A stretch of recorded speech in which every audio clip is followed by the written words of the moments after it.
Галин, что ты там закончила только? Закончила ногой дергать. Ногой держит? Да зачем ты? Ты что, собачка, что ли? Да. Алина нам предложила сегодня съесть рыбку. В смысле, у тебя? Нет. Рыбу съесть. Знаете, А, в смысле? Подожди, она нас послала, что ли? Я не понял. кто? Ты, блядь! Боже, Что, я? просто говорю, що Так ми рыбку съесть и вечерять нахер съесть. Я знаю выражение. Вона каже, бере скумбрію і сільодку, ріже і так іде. И с луком, и с маслом. И мы к тебе идем или что? Ні, Тогда надо купить 4. 4 бутылки? Нет, мы не А кого? пьем, вы же посвящаетесь. В смысле? Куда? Ну, вам надо пораскрывать, какие у вас низкие вибрации, вы понимаете? Откуда ты знаешь про мои вибрации, Ну вы, Галина? ну блин. Ты что, подглядывал за мной в душе, что ли? Галина? Давайте не будем, мне Лена скидывала, можно. Я, ты же охренела, ты что я скидывала?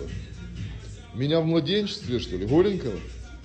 Галина, Ой, что я там не бачила, я вас прошу. в смысле? Все-таки подглядывала за мной в Всех душе. все одинаково.